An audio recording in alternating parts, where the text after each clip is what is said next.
Ransomware is arguably today's most prolific cyber threat. This can cause a problem for small and medium-sized enterprises that don't have the internal resources or expertise to know where to start. Fortunately, the Institute for Security and Technology created the Ransomware Task Force to address the emerging national and economic security risk posed by ransomware. One of the many outcomes of this is the Blueprint for Ransomware Defense. It's a clear, actionable framework through which SMEs can defend against ransomware. The heart of the blueprint consists of a subset of safeguards found in version 8 of the CIS Critical Security Controls. The group of safeguards is referred to as Implementation Group 1 and represents a minimum standard of information security for all enterprises. This is referred to as essential cyber hygiene. The 14 foundational safeguards are the building blocks that are necessary to establish an enterprise's cybersecurity program. They also enable the implementation of actionable safeguards. The 26 actionable safeguards build on the foundational ones and are all about applying the technical controls needed to protect an enterprise's environment and defend against ransomware and other general, non-targeted cyber attacks. Focusing on 7 major areas, the blueprint helps defend against over 70% of the attack techniques associated with ransomware. The Blueprint for Ransomware Defense would not be possible without the hard work of several contributing organizations. To download the blueprint and take the steps needed to defend against ransomware, visit the IST website. Hello, my name is Phyllis Lee, and I am the Senior Director of the Critical Security Controls at the Center for Internet Security. Today, we will be seeing the first of a series of 5 webinars in a webinar series on the Ransomware Task Force's Blueprint for Ransomware Defense. So we're here today in this first webinar series to talk about the actions and processes an organization must perform to establish a strong foundation for their cybersecurity programs. Foundational processes need to help enterprises, regardless of size, protect against ransomware.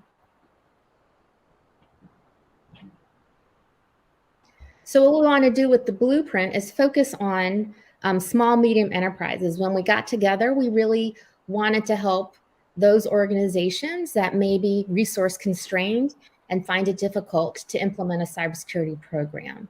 As you can see here, we had input from several organizations across different verticals who came together to provide their expertise and make the blueprint actionable for all organizations. The blueprint, like you saw in the video, is based on the CIS Critical Security Controls, a framework that uses data to show which safeguards that can be implemented by SMEs and provide the best defense against ransomware.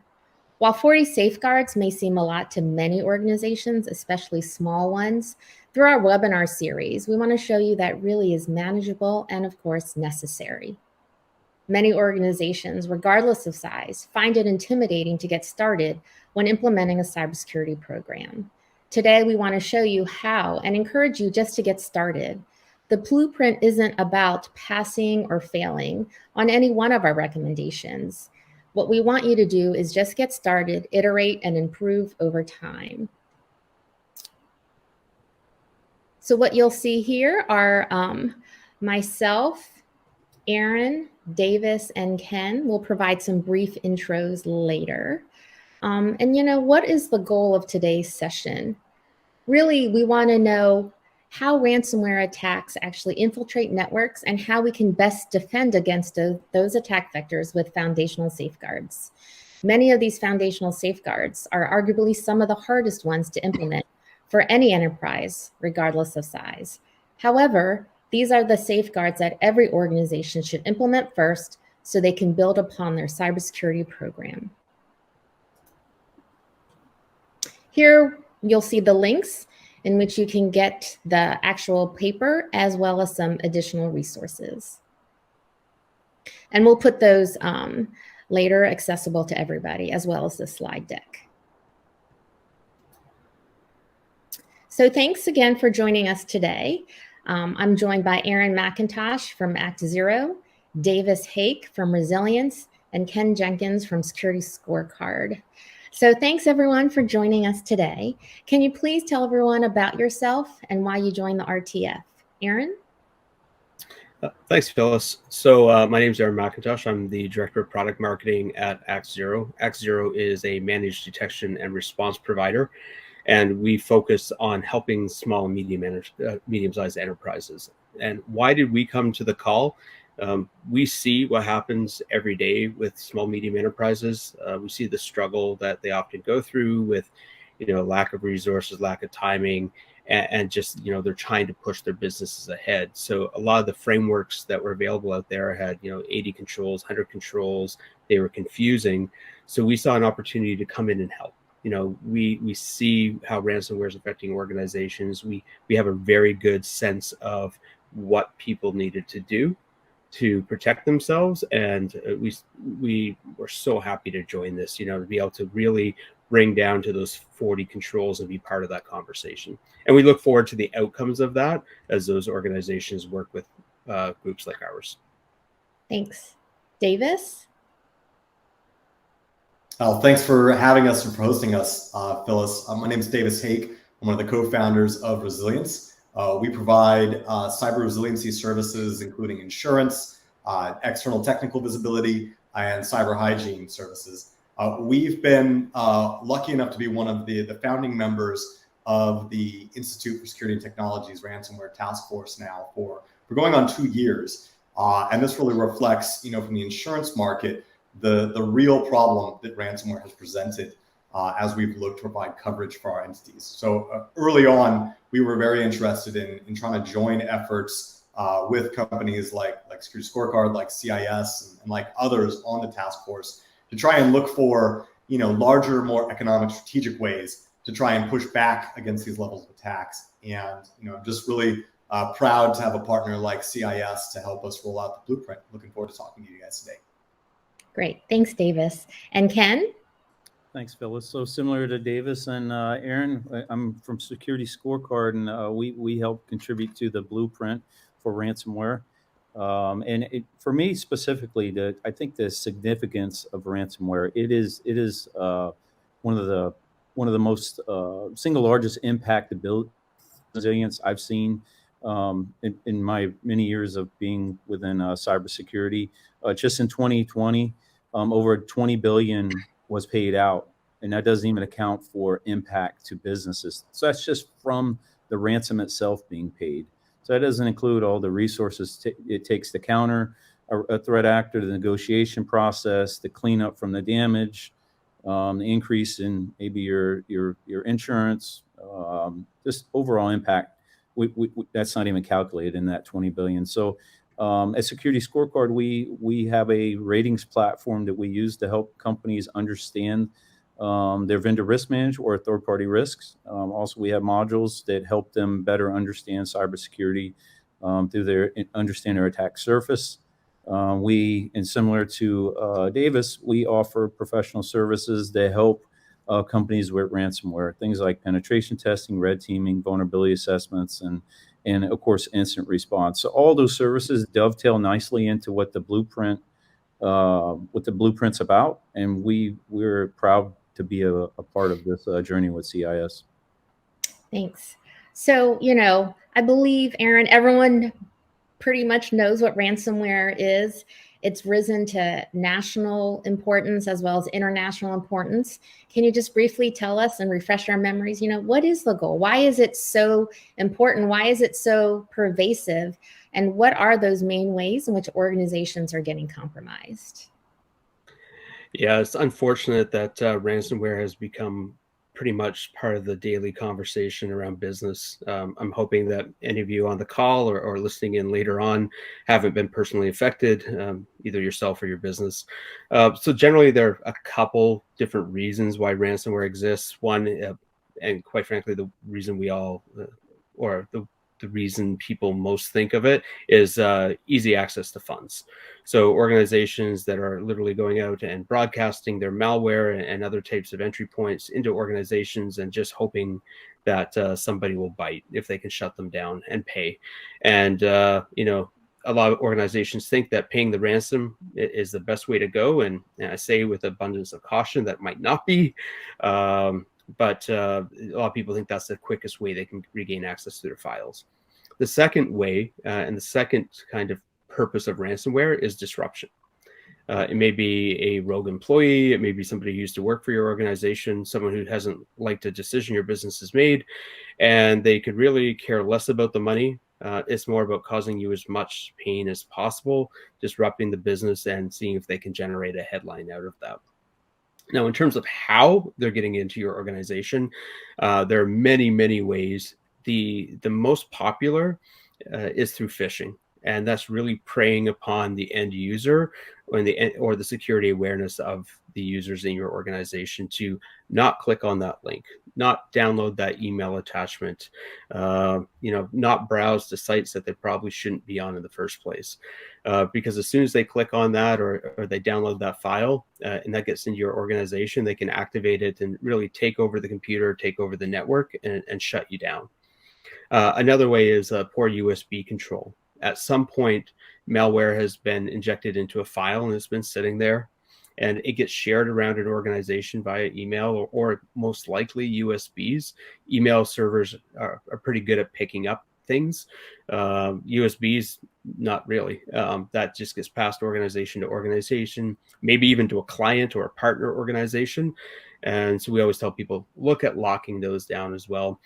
And of course, one of the other ones are critical vulnerabilities.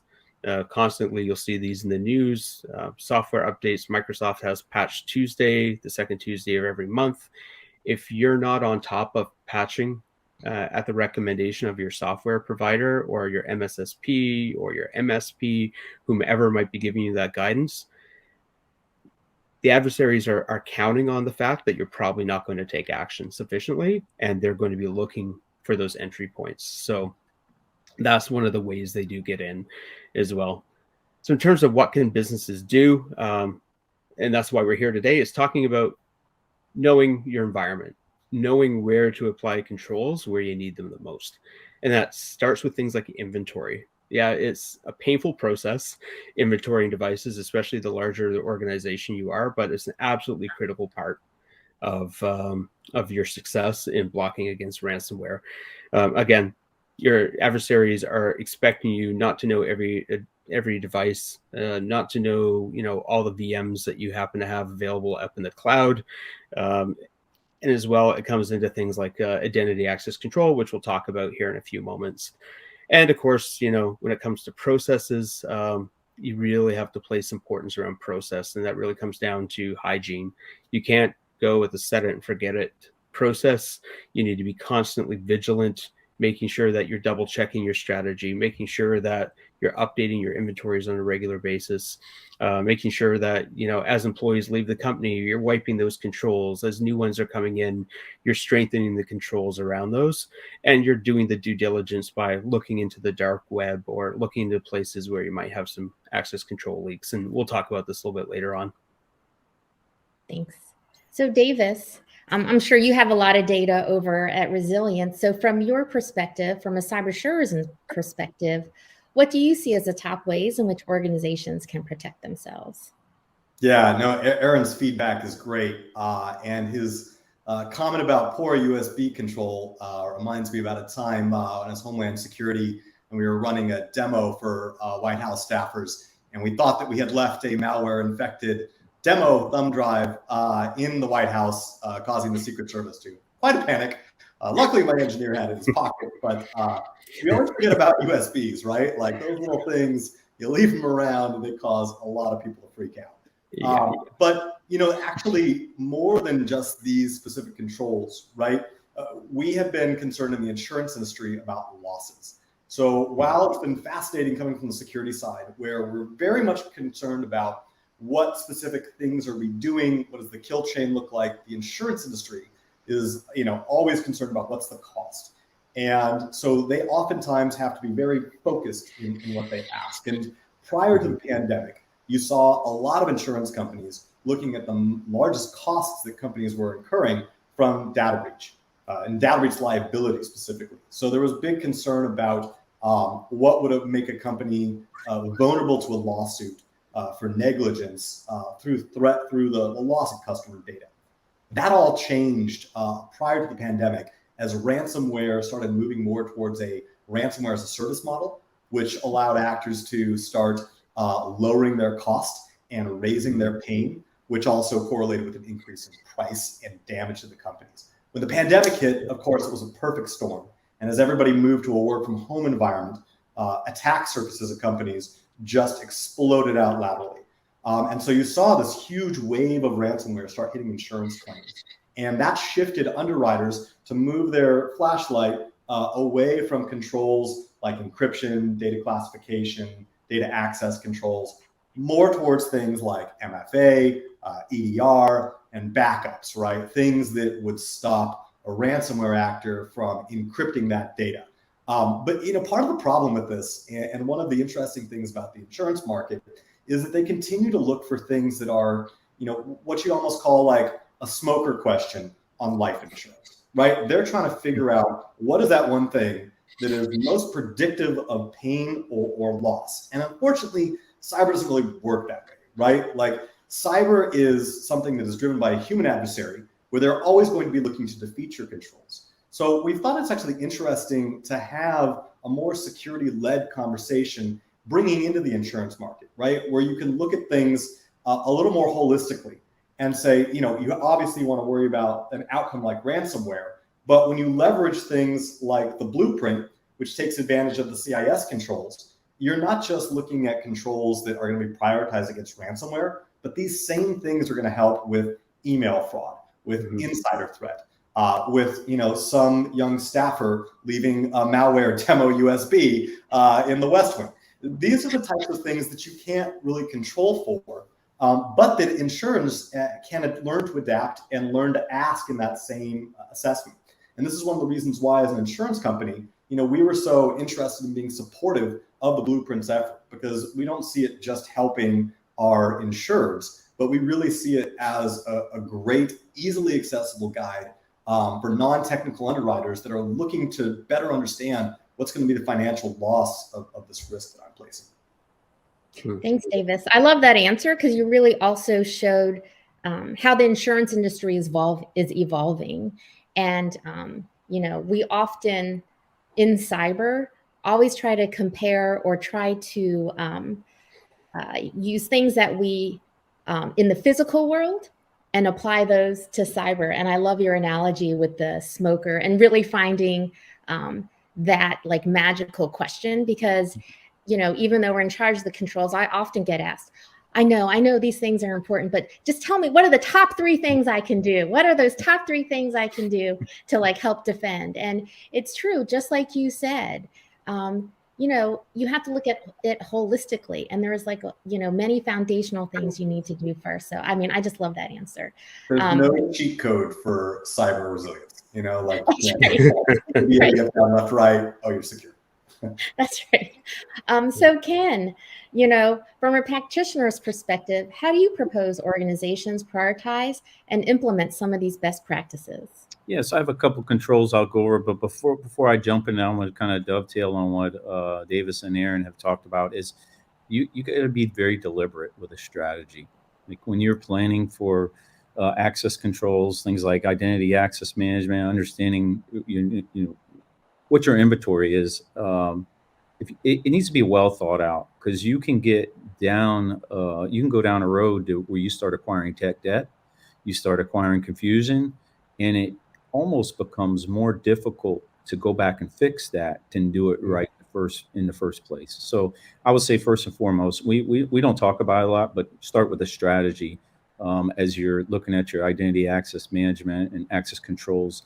And a part of that strategy, you really want to focus on role-based access, who is allowed to do what are those permissions, and there's a continuous check and monitoring of those access controls. I think we gloss over that a lot as leaders or practitioners. We just kind of go straight into the technical implementation.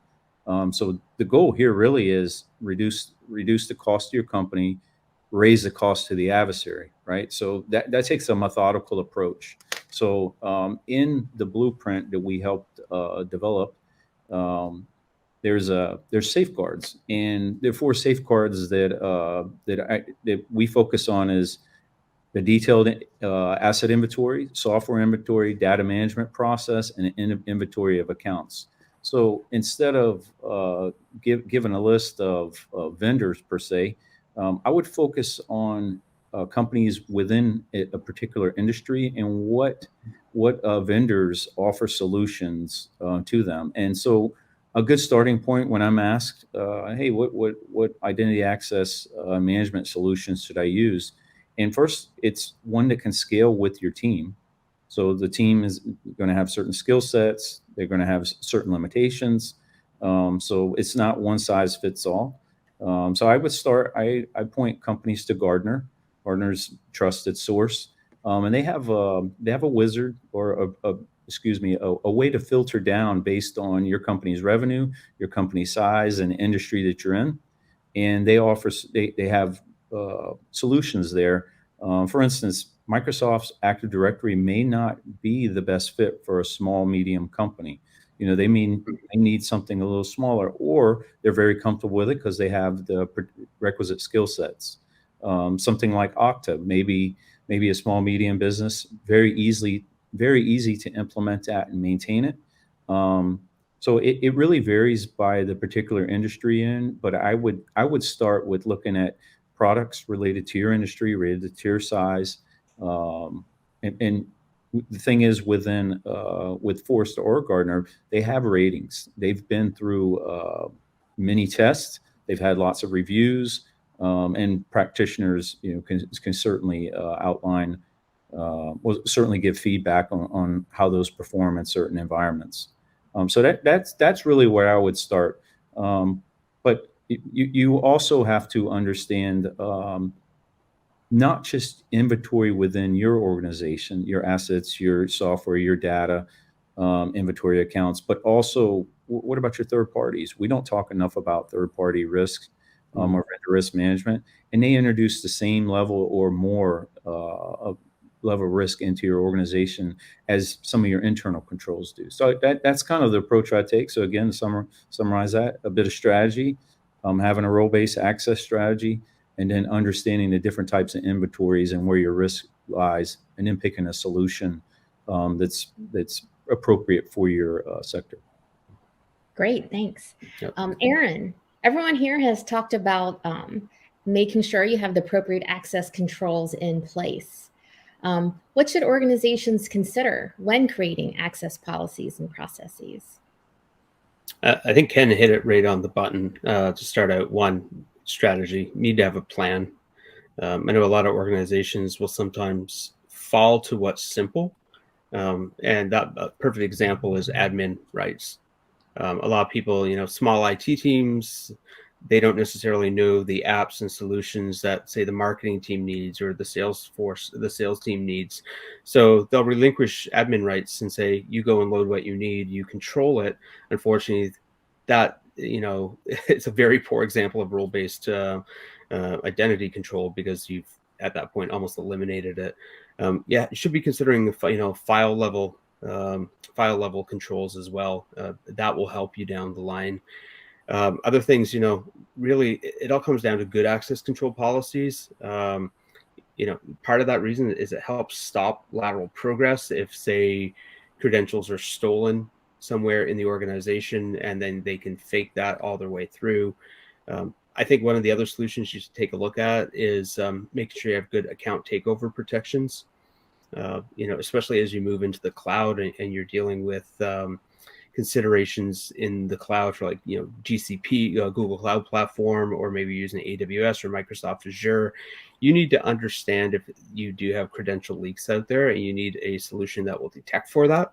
That is not part of the controls that we're talking about today, but your hygiene on password management, identity management will help facilitate that down the road. And I won't get into it in too much detail right here, but part of that critical function is understanding your shared responsibility model in the cloud, and I think Ken's got some experience in that, so I'll leave that to him to respond to. But Yeah, I think the guys have covered off a lot of the other pieces I was going to. Great, thanks. Ken, did you want to add anything about tooling that could help with access control?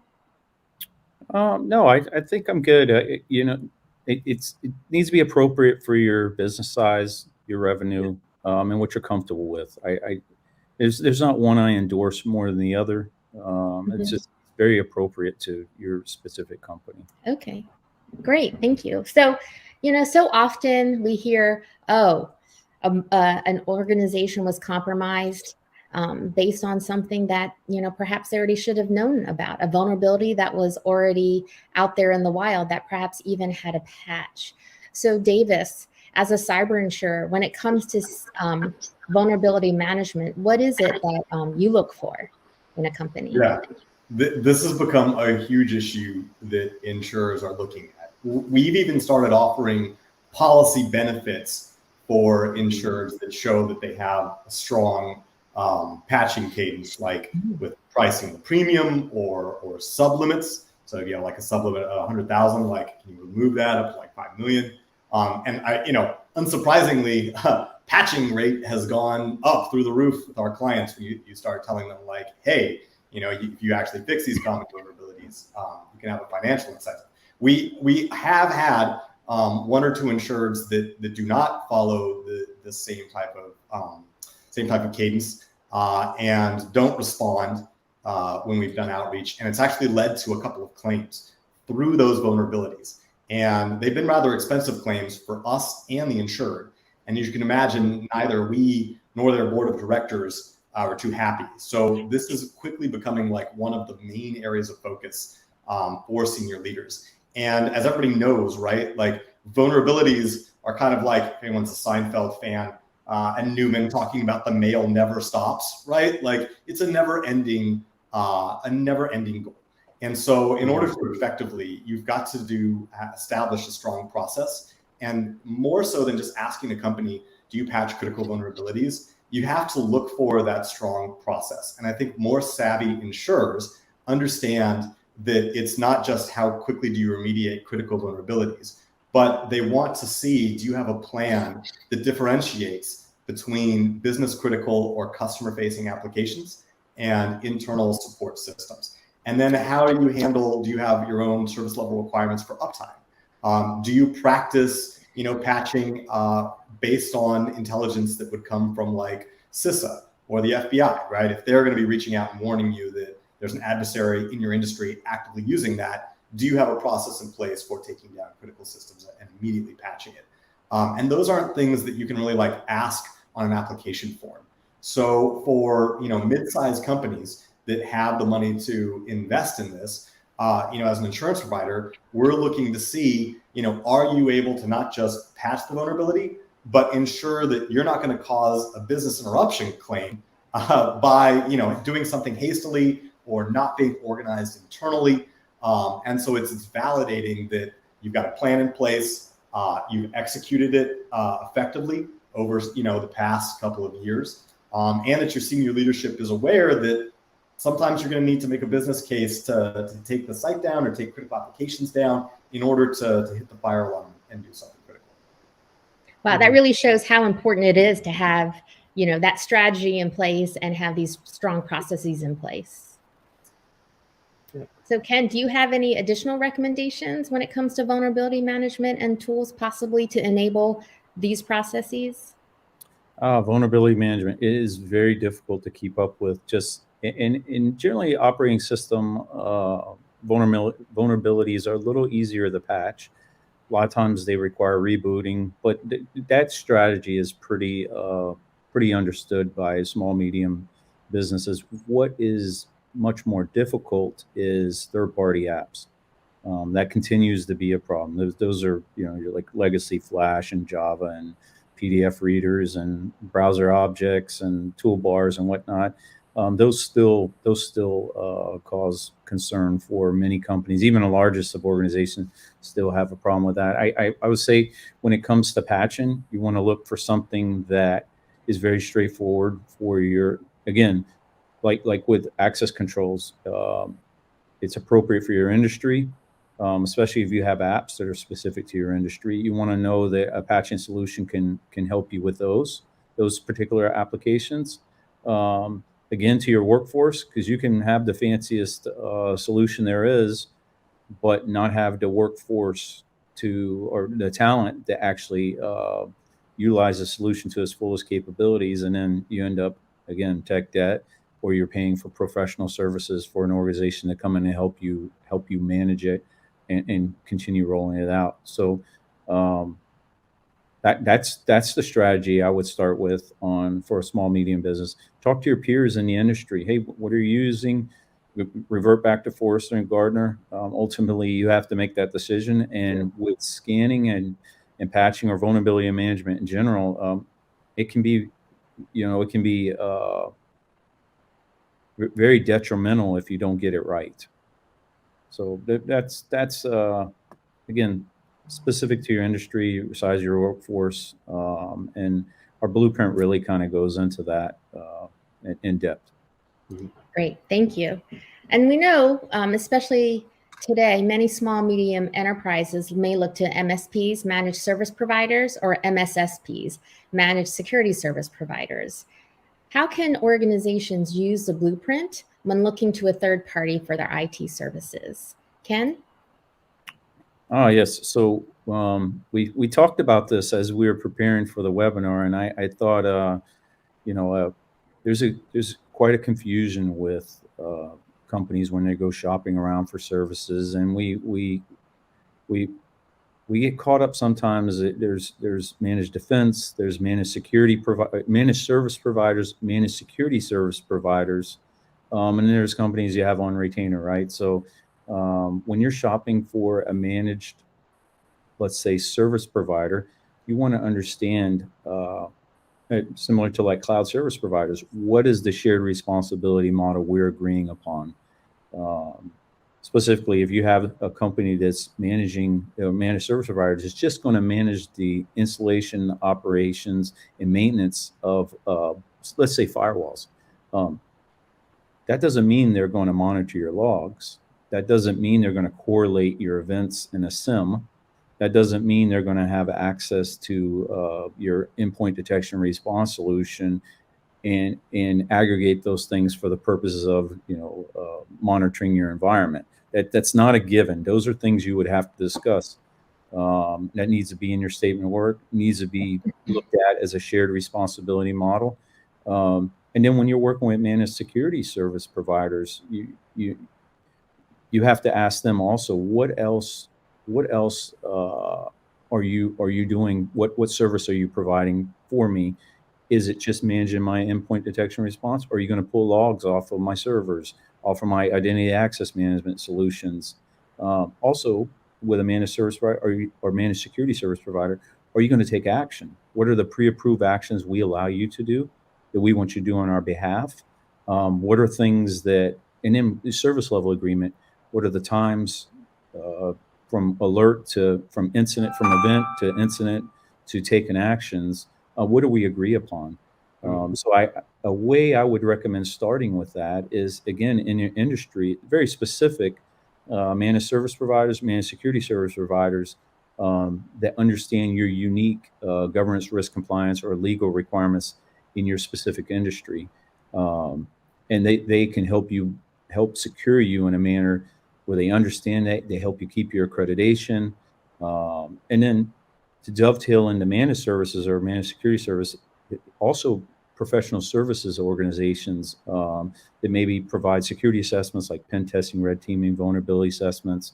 Those particularly, they're generally versed in specific sectors. It's not one size fits all across all your professional services organizations. So if you're in healthcare, you want someone that's very familiar with HITRUST or patient health information. If you're working with a cloud service provider with the government, you want them to understand FedRAMP. So MSPs, MSSPs, and professional services firms have a good understanding of that. You got to find the one that's specific to your industry and if it's within your budget. Great, thanks. Aaron? Yeah, no, I agree 100% with Ken on that. I think a lot of it boils down to the RACI matrix, kind of like who's responsible, who's accountable, um, and who actually does the doing.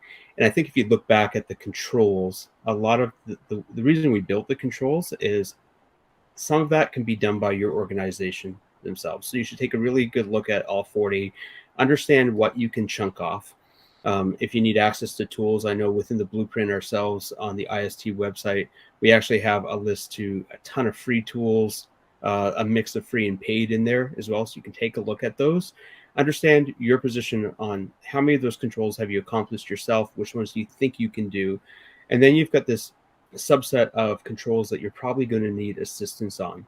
You can use that without getting into the depth of an RFI, like a request for quote or request for proposal. You can take that as almost a shopping list. Take that out to an MSP or an MSSP or whomever you use as your trusted guide for assisting with your IT right now, and say, I need to find someone to help me with these things. From there, you're looking at detect has been taken out of here because we realize that SMEs really don't have the capability to do detect functions. So you are, to Ken's point, and I think Davis had talked about this earlier, you need to find organizations that kind of have that threat intelligence to be able to help you out, understand where you're coming from, can do response on your behalf, can guide you in terms of prioritizing the vulnerabilities. And we'd hit on vulnerability management before. You could get overwhelmed in a hurry with vulnerabilities, especially if you're using a lot of third-party apps. However, a vulnerability on, say, a printer when you only have one in your organization may be considerably less important than an Adobe, sorry for calling it Adobe, but a vulnerability relating to Adobe that's hitting all of your marketing and salespeople. So you need to understand that prioritization, and someone who truly understands the landscape, understands how these vulnerabilities are being used by the adversaries is going to be critically important to you. So over the next 4 series, as we talk about, getting into actionable controls, we'll be talking more about how do you look at, use cases, how do we look at specialization around those. So we've got a lot more to come on that. Great. So Davis, if an organization is using an MSP and trying to get cybersecurity insurance, who is responsible for providing answers to an insurance questionnaire when, in all practicality, you may be paying someone else for those security services? Yeah, no, and especially in the mid-market and small space, MSSPs are great enhancements to a limited security staff or to an organization that frankly needs, their limited headcount focused on their business operations, right? So we see MSSPs in the middle market all the time. It is ultimately, right, the company's responsibility to answer those. However, the MSSP themselves is often the one that can help and do that. So if you are in this case where you have an MSSP, maybe you don't have a ton of security expertise on your staff, you should 100% go to your MSSP, have them work with you on the insurance application. And that should be an expectation that you have them provide that. If your MSSP can't do that or isn't willing to do that, that's a red flag. They are in charge of managing this risk for you. You have outsourced that to them, and they're your vendor, right? The other side of it is it's not just asking them to help with your application, but you should also be asking the MSSP if they carry cyber insurance. And not just cyber insurance for potential, third-party damages that could come down to one of their customers to protect them, but something called Tech E&O, or technology errors and omissions. Every company that's a service provider has to have errors and omissions coverage in case they break something when they're going on site or working with your business. Technology E&O is a specific line of insurance coverage for entities like MSSPs, like ISPs, others that might cause damage to you. So this is very important to understand that the people providing you with these services are themselves protected and aren't going to just disappear if one of their clients ends up suing them.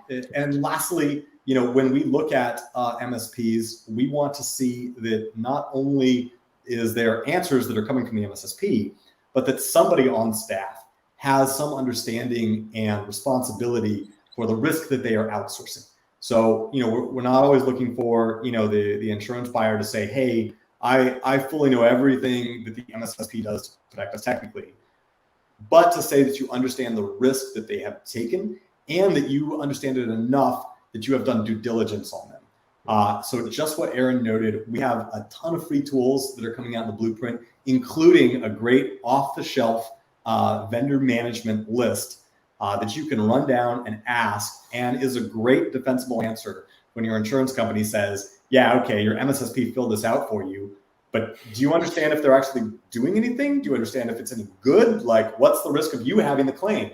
Because we don't actually know with this MSSP, we've never met them, right? So being able to come back and defensively say, nope, we gave them a strong audit. We understand what their risk exposure is. They've looked at this. That's critical. We actually had several claims come through an MSSP, one on Log4 Shell, literally months after the incident. The company had patched, their MSP had patched, but then a more junior staffer on the MSSP had to roll back to a prior system that they weren't aware of was vulnerable, and it led to an attacker being able to walk right into an insurer. Once again, another expensive claim and an unhappy board of directors and a not too happy underwriter as well. Mm-hmm. Wow, thank you. So, we're drawing to a close, and I think, what we've shown today and from our panelists, that knowing your environment is one of the hardest activities all organizations, regardless of size, must accomplish. But as we discussed earlier, we want all organizations to know the importance of implementing these foundational safeguards, and really just to get started, iterate, and improve over time. And Davis, I want to ask you again, people do go to cyber insurers to buy down their risk, and people want insurance now, not when, a few years down the road when they fully implemented all these safeguards. So what do cyber insurers think about organizations who aren't fully mature when it comes to their cybersecurity programs? Is it okay to still apply? Can we still get insurance? Yeah, it's always good to apply. But, I'll be honest, right? It's getting harder and harder to get insurance, especially if you're a mid-sized company that has the resources to invest, but you have not invested. We work with a growing number of companies who, honestly went to the market and found that because of the rate of ransomware attacks over the past few years, their premiums could be unreasonable.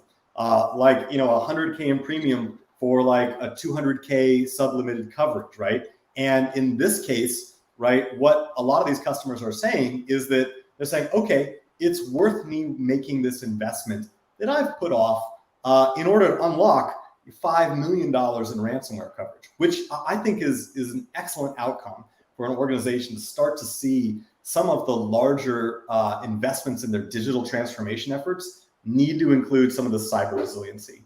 And so we've ended up working with a lot of organizations before they apply. And when we look to do that, we actually, Phyllis, we're now able to reach to the blueprint, and we're able to say, hey, here's a great tool that's prioritized based on what's going to be the highest return on investment first. Everything in here is important to do, but the biggest bang for your buck is right up front. And all of you here on webinar 1, so we're talking about all the top stuff. And this is a great guide to not just those that are looking to grow their maturity, but also underwriters that are looking at an organization and saying, hey, they've got a long road to go. What areas do I need to work with them on to get them insurable at a reasonable price that's really going to give them some strong risk transfer. Yeah. Those are great comments. And I look to Ken and Aaron. Any other closing remarks as we end our first webinar in our series? Oh, Ken, I think you're on mute. Sorry about that. Thanks, Phyllis. So just to kind of recite what I said earlier was with any of these controls we're talking about and initiatives, you got to be deliberate. It's not something. It's not a decision you make in a vacuum. It's one that leadership has to buy into in an organization. None of this is difficult with a strategy. If you're just trying to dive into individual controls and trying to implement those, that can get very tedious.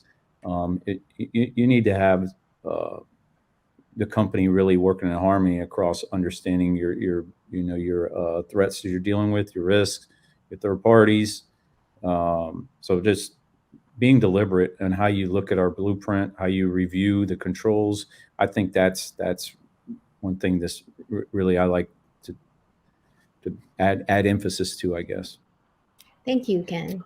And Aaron? Yeah, I've got two closing comments. One, and we didn't really talk about this too much, but security awareness training is one of the foundational elements in identify and protect.